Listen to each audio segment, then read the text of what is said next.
his room. Okay, tell me where the blood splatter was in his room. On his bed, on his floor. This is Zanaya Jackson. On March 8th, 2014, she was waiting in the car for her mother's. Upon hearing a gunshot, she stepped out and walked straight into a chilling nightmare, witnessing her mother's final moments. He took them to outside and just shoot them. Okay, did somebody tell you that or did you see that? I see that. He just decided to kill my mother and his daughter. This brutal double homicide might have remained a mystery, if not for one clever 6-year-old girl who kept herself hidden and became the only living witness, and saw something she shouldn't have, something that could solve the case, but could also cost her life. I just had my seatbelt on and waited like this so the stranger wouldn't see me.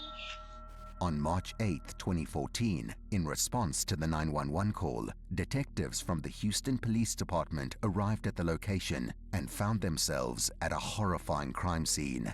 The bodies of 2 women were found behind a dumpster, stacked on each other, discarded like trash. The location of the bodies was at Fisherman's Cove store. Behind this store, there's an abandoned hotel. I knew this case was going to be a tough one. Detectives were able to identify them as Brittany and her longtime girlfriend, Crystal. It was evident that both Brittany and Crystal's final moments had been deeply traumatizing. I noticed that one was laying on her back and she had what was a severe gunshot wound to the right temple with an exit wound coming out from behind her left ear. The other was laying on her stomach with a sheet wrapped around the head. We saw that her eyes were swollen and bruised, and it was immediate that she'd been a victim of some kind of blunt force trauma. It was definitely our feeling that it was overkill. It took somebody with such great force to break her neck with that blow that we knew it had to be anger. It had to be personal. And as they began scavenging through the crime scene, they discovered some crucial evidence highlighting the gruesome details of the double homicide. It was a white and green wooden, looked like a shutter for the outside of a window. There were blood stains on the front of the shutter. During the scene investigation, we were also able to find some tire marks in the parking lot. The marks left behind had an extreme yaw mark, which is when a vehicle is at a high rate of speed and turns, and we could follow that out into the street. The lack of blood at the scene led us to believe that the bodies were dumped from another location. But we didn't know where. As the bodies were sent to be examined closely, detectives made their way to the families of Brittany and Crystal to break the terrible news. When I knocked on the door, the first person I made contact with was Brittany's great-grandmother. My name? Yes, Miss Ma'am. My name is Annie Lee Cosby. She confirmed that Brittany was her great-granddaughter and she had been missing for the last day or so. While we were there, Brittany's father, James Cosby, who also resided with Mrs. Cosby, showed up. What's going on? Are you the father, Brittany's dad? Yes, yeah. Brittany's dad. Yeah, just have a seat. What happened? That's what we're trying to find out. Take a minute, but we're gonna really need to talk to you so you can help us so we can find out who did this, okay? What kind of vehicle do they have? It's a Kia. A Kia. It's a Kia SUV. Are they having any problems with anybody? Nothing like this. I mean, any bad relationship breaks-ups, anything like that that you know that anybody that's mad at either one of them? I mean, I don't know. With no immediate leads on the case and no solid evidence or clues, detectives decided to start by interviewing Crystal's parents at the police station. As they began their interviews, they were taken aback to discover that even Crystal's own father, Ivan Jackson, opposed her relationship. So you never even would let Brittany come in the house? The only reason I let her come in the house, when she come in the house, she go sit right there where you sitting. Okay. And I didn't like that. I used to tell my daughter, I say, you ain't gay, you just up in the head. You know, I used to tell her that all the time. Yeah. You damn straight, because she just experimenting on something. She don't know what she get into. He's well known as type of a fire and brimstone preacher, and he has a very staunch outlook on homosexuality. I accepted it, but he couldn't. It brought friction between both of them. Tell us a little bit about your daughter. I didn't like her changing her sexual orientation, but it wasn't nothing I could do because she was grown. I told Crystal that lesbian stuff was take her out of here. I knew it, I knew it, I knew it. Ivan told the detectives that the girls had stopped by the Jackson residence to pick up Zanaya and proudly show off the new car they had just purchased together. But things didn't quite go as Crystal had imagined. She wanted me to come out to see her new car. Me being Well, who is denying stubborn to as I them? am, I wouldn't even get up out the chair. Crystal left with Brittany and Zanaya. Her mother made multiple attempts to contact her, but Crystal never Oh wait, that's her answered her daughter. calls. My husband said he was going to go to the house and see what was going on. And if Brittany did something to Crystal, he was going to do something to her. But I told him, no, leave the gun at home. As the days went by and the investigation dragged on, the detective eventually received the autopsy report for the two girls. It confirmed that Crystal had been killed by a gunshot wound, while Brittany had died as a result of blunt force trauma. The detectives were still considering Ivan as a potential suspect. I don't However, think he did it. further details from No the way. report revealed something that turned the case even more twisted, setting the stage for shocking revelations and a trail of new, unexpected leads. The bullet that struck Crystal was from a firearm of a higher caliber than Ivan's own gun. And in the effort to completely clear his name, Ivan consented to let them question Zanaya, who had been with Brittany and Crystal on the day they disappeared. Without delay, an officer escorted the young girl into a separate room. And once the detectives learned about the horrors Zanaya had witnessed, they were left stunned, realizing she might be holding the missing piece to a nightmare no one saw coming. Would you come sit right here for me? Do you like to color? Zanaya, what is the first thing you do when you get to school? Eat breakfast. Tell me everything that happened from that morning to the time you went to sleep.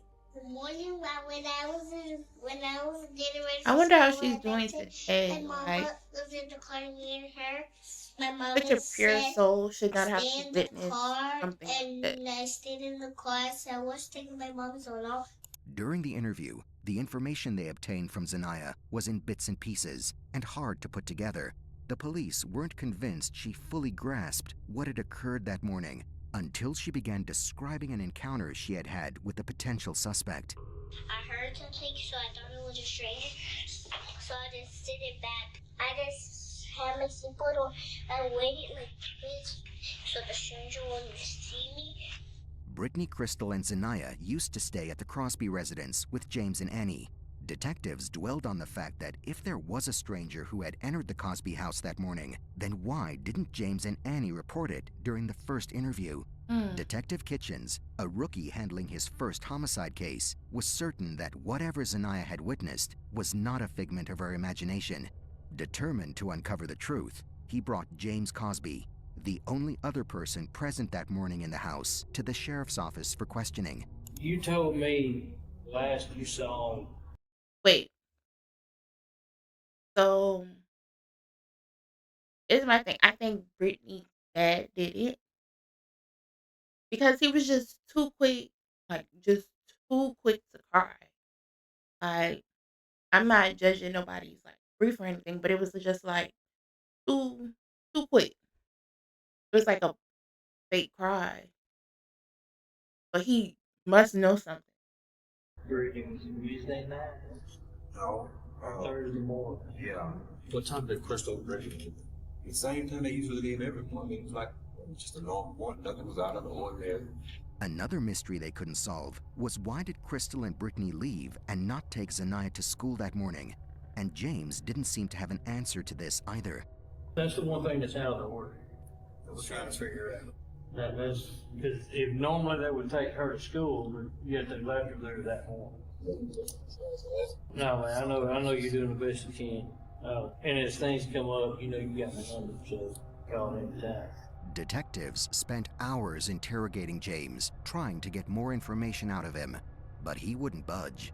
He kept claiming that he had nothing to do with Brittany and Crystal's murders. In the end, with no solid proof to charge James, detectives had to let him go. But the detectives weren't done with James. They knew he was hiding something. As the investigation progressed, the detectives unearthed additional pieces of evidence that reignited their hopes.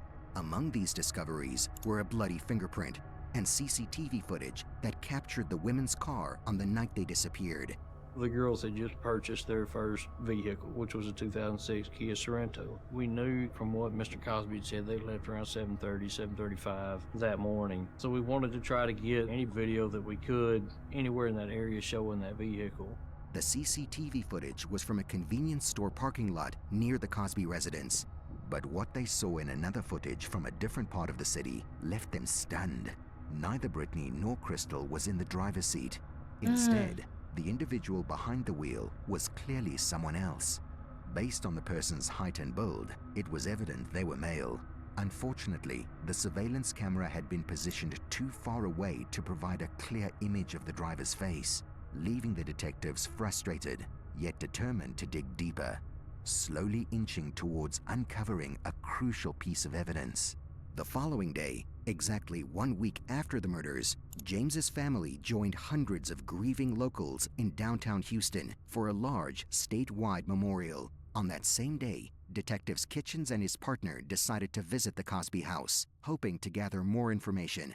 Kitchens planned to question James further and, if possible, speak with Annie Lee, Brittany's elderly great-grandmother, who might offer additional insight into the family dynamics. When they arrived at the Cosby house, they learned that James Cosby wasn't home. He was attending a vigil in honor of Brittany and Crystal. Instead, they were met by Annie Lee's cousin, Cora Ledette. We get to Houcher Street. James Cosby is actually at a vigil, so we speak with a caretaker that's watching Annie Lee Cosby. Cora was watching over Annie Lee that day and had been helping around the house for a few years. Hoping she might have seen or heard something unusual, detectives asked if she had noticed anything suspicious over the past week. Cora hesitated for a moment, then quietly stepped out of the house, gently closing the door behind her. She motioned for the detectives to follow her into the carport, her demeanor suggesting she had something significant to share. As they reached the carport, Kitchens immediately pulled out his recorder, ready to document whatever Cora had to reveal. What she said next hinted at a secret far darker than anyone was prepared for. When I looked around, I noticed that the carport was spotlessly clean, and I had never seen it clean before, never. Even though I had had my grandkids to move trash out of there, it was always debris, something that needed to be cleaned up. Cora quietly informed Detective Kitchens that something about the carport had struck her as unusual. Her tone conveyed a mix of confusion and unease as she emphasized just how out of the ordinary it was. Intrigued, Kitchens began carefully surveying the carport, initially seeing nothing out of place. However, as his eyes scanned the area more closely, he spotted a small pile of bricks on the concrete floor, and tucked beneath them was a detail so subtle yet so sinister that it would change the course of the investigation forever. Why would there be 5 bricks laying here in the carport? There's got to be a purpose for them being there, and what I saw just took my breath away. There was what appeared to be 4 to 5 drops of blood on the ground.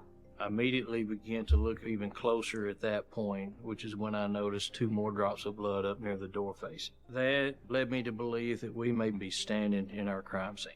The discovery sent a jolt of realization through the detectives. They had found what they believed to be the crime scene. Detective Kitchens and his partner, Sergeant Kilburn, arrived at the memorial. They approached James Cosby and placed him under arrest, shocking everyone in attendance. After taking James into custody, Kitchens and Kilburn returned to the Cosby residence to continue their search for evidence. This time, they forced open the garage where James had been staying. Once inside, Kitchens pulled out his UV light, prepared to See, that's one good thing about having like rookie detectives, because their eyes are so fresh that they'll pick up on anything, question anything, and everything. So, W rookie. examine the space more thoroughly. What he saw under the fluorescent glow left him in disbelief. Traces of blood illuminated all around the garage. The evidence was unmistakable. There were bloodstains on the carpet, smeared across the couch, and even on various articles of clothing scattered throughout the room. Blood drops on the door jamb as you come into the house. Once we made entry into James's bedroom, we started finding blood drops and blood spatter everywhere we were looking. Once we processed the area, we were able to see how much was fluorescing, and to us, it was bright like fireworks on the 4th of July. Whatever the bloodletting event was, quite a large amount of blood was spilled in that room. The overwhelming amount of evidence from the garage strengthened their belief that they now had enough to confront James directly. The pieces of the puzzle were falling into place, and it was clear that the time had come to press him for answers about his involvement in the tragic events surrounding Brittany and Crystal's death. James, since we're down here at this office, I have to do, I do this to everybody. I read what's called your advisor rights. Are you familiar with what that is? Yeah, Miranda rights. I've been watching enough TV shows to know that they say Miranda rights. That means you under arrest. As the hours dragged on, detectives found themselves growing increasingly frustrated with James's cold, detached demeanor and his utter lack of emotion during questioning. Were you aware that we were back at the house today? Today? Can you explain to me why or how in your room where you stay that carpet throughout that room and furniture throughout that room saturated with fresh blood? You've been in that room, sleeping in that room, with your daughter's blood on the carpet. I didn't know that it's like that. You say I'm. You can't miss it. I ain't seen no stains. I would see some stains. I would see some. She had the supreme beat out of her. You explain that. Ooh. You explain it. Yes, yes. Fuck him. Daughter's head smashed in. Thrown away like a garbage. That's your daughter.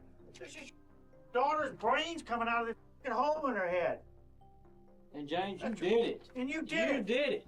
The tense exchange continued for over 5 grueling hours, with James offering little in the way of meaningful answers. Everything points back to James Larry Cosby Jr. And you expect us to believe that James Larry Cosby Jr. don't know. You need to man up. Finish a sentence for me. I'm going to start a sentence. I want you to finish it. What is it? I did not do this because... I'm not finishing that. What are you going to tell us? Oh, he guilty. Meanwhile, in the forensics lab, experts worked tirelessly to analyze the evidence collected from the crime scenes. During the interrogation, they made a significant breakthrough, matching the bloody fingerprints found near the dumpsters to James Cosby. Can you explain to me how your print wound up over there where those bodies were recovered in Fort Bolivar? My print was on what? The scene. Okay. Tell me what's your thoughts? I have none. I can't make sense of that. This crime somehow originated at that house. So what can you tell us about the house? Nothing. The discovery was a critical piece of the puzzle, which further proved James's guilt as the case against him began to solidify. What else we found on the scene? James Larry Cosby Jr.'s sheets wrapped around his daughter's head. And you expect us to believe that James Larry Cosby Jr. don't know. That's the sheet I sleep on. Or the sheet I used to sleep on. You wrap her up because you couldn't stand to look at her face and see what was done? Why did this happen? I can't tell you why it happened. His answers didn't make a lot of sense. He would not come clean, would not confess. He just never got past that breaking point. Despite this new evidence, James didn't confess, and without a confession, detectives could only charge him with tampering with evidence. So at the end of this investigation, we had collected 307 pieces of individual evidence. This was the most evidence that I'd collected for any crime scene that I'd worked up until that point. Once we were done with the investigation, it was plain to us that James Cosby committed these murders. The fingerprints confirmed his presence at the dump site, but they didn't directly tie him to the murders. This limitation frustrated the detectives, who knew that unless they uncovered additional clues soon, James would face only a minor charge and a short sentence. The clock was ticking, and the pressure to build a stronger case against him was mounting rapidly. Around this time, Ivan began making appearances on local news outlets, sharing his thoughts on Crystal's tragic passing and speaking about how young Zanaya was coping with the heartbreaking loss of her mother. I knew that the truth would soon come out. I really wasn't afraid because I had not done anything. I hadn't committed a crime or anything. I carry a lot of guilt in me because the things I should have said to my daughter, I didn't say when I had the chance. Watching them put my baby in that vault and have to leave her at that cemetery was the hardest thing that ever happened to me. His interviews drew public sympathy as he described the toll the events had taken on the little girl, painting a picture of a family struggling to process their grief. It was during one of these moments that something finally clicked for the detectives. A chilling pattern was beginning to emerge, one that had been hidden in plain sight all along. With the additional information they had recently uncovered, Zanaya's initial account from her first interview began to make more sense. The stranger she had mentioned, someone unfamiliar but present during the critical time, was most likely James Cosby. At the time of the murders, James had recently returned to live with his family, making him a plausible match for the figure Zanaya described. Determined to learn more, the detectives reached out to Ivan, asking him to bring Zanaya back to the station for a follow-up interview. This time, they carefully tailored their questions to focus on the specific details of what Zanaya had seen and heard. Their goal was to determine if her account aligned with the new evidence they had pieced together. Did you ever hear anything from his room? Okay, now let You let him heard know. a gunshot. Tell me how you know it was a gunshot. Because he just, in his room, he just said, he took them to outside and just shoot them. Okay, did somebody tell you that or did you see that? I see that. When Zanaya stepped out of the car to look for her mother, it was likely that she wandered into James's room. There, she must have seen the blood and unknowingly stumbled upon evidence of something far more sinister. Though she may not have fully understood what she was looking at in that moment, it would later become clear to her as she learned of Brittany and her mother's murders. The scattered pieces began to connect in her young mind, forming an image of the horrifying events that had Wait, so how unfolded. she got There home? was blood splatter in his room. Okay, tell me where the blood splatter So if she was in the car, how did she get home? was in his room. On his bed. You saw it on his bed? Okay, did you see it anywhere else? On his floor. Some on his floor? He just decided to kill my mother and his daughter. Based on this new information provided by Zanaya, detectives theorized what actually happened that fateful morning. Crystal took Zanaya, placed her into the car. At the same time, on the inside of the house, James Cosby and Brittany Cosby became involved in a physical altercation, at which time James Cosby snapped and beat Brittany to death. Crystal walked back into the house and was watching this take place and immediately ran out the side door to the back of the vehicle, which is where James Cosby, we believe, caught up with her and then shot her in the head. From the very beginning, Zanaya Jackson had been the key to unraveling the mystery. Despite her age, the quiet and observant little girl held crucial knowledge that could place James Cosby directly at the scene. She had seen him with a weapon in hand, attacking her mother, a devastating image that could ultimately seal his fate and provide justice for Brittany and Crystal. A month after the investigation began, police made a significant discovery when they located Brittany and Crystal's car abandoned in a desolate parking lot. Inside the trunk, nestled in the luggage rack, they also found a bullet. Detectives worked diligently to piece together the context surrounding the crime. Their findings suggested that the conflict may have started with Brittany and Crystal's decision to purchase a new car together. This act appeared to create tension within the family dynamic, particularly in light of another discovery. Annie Lee Cosby, Brittany's great-grandmother, had recently updated her will. Annie Lee Cosby had changed her will and left everything to Brittany because Brittany was already taking care of everything while her dad was not present in the residence. He had asked Annie to Selfish co-sign and for a vehicle, jealous. and she'd refused. And then she turned around and co-signed a vehicle for Brittany and Crystal. And it starts to paint a picture of jealousy, pure jealousy. This series of events began to reveal a deeper, more troubled dynamic within the family. James, who was already grappling with feelings of inadequacy and exclusion, likely perceived any support of Brittany and Crystal as a betrayal.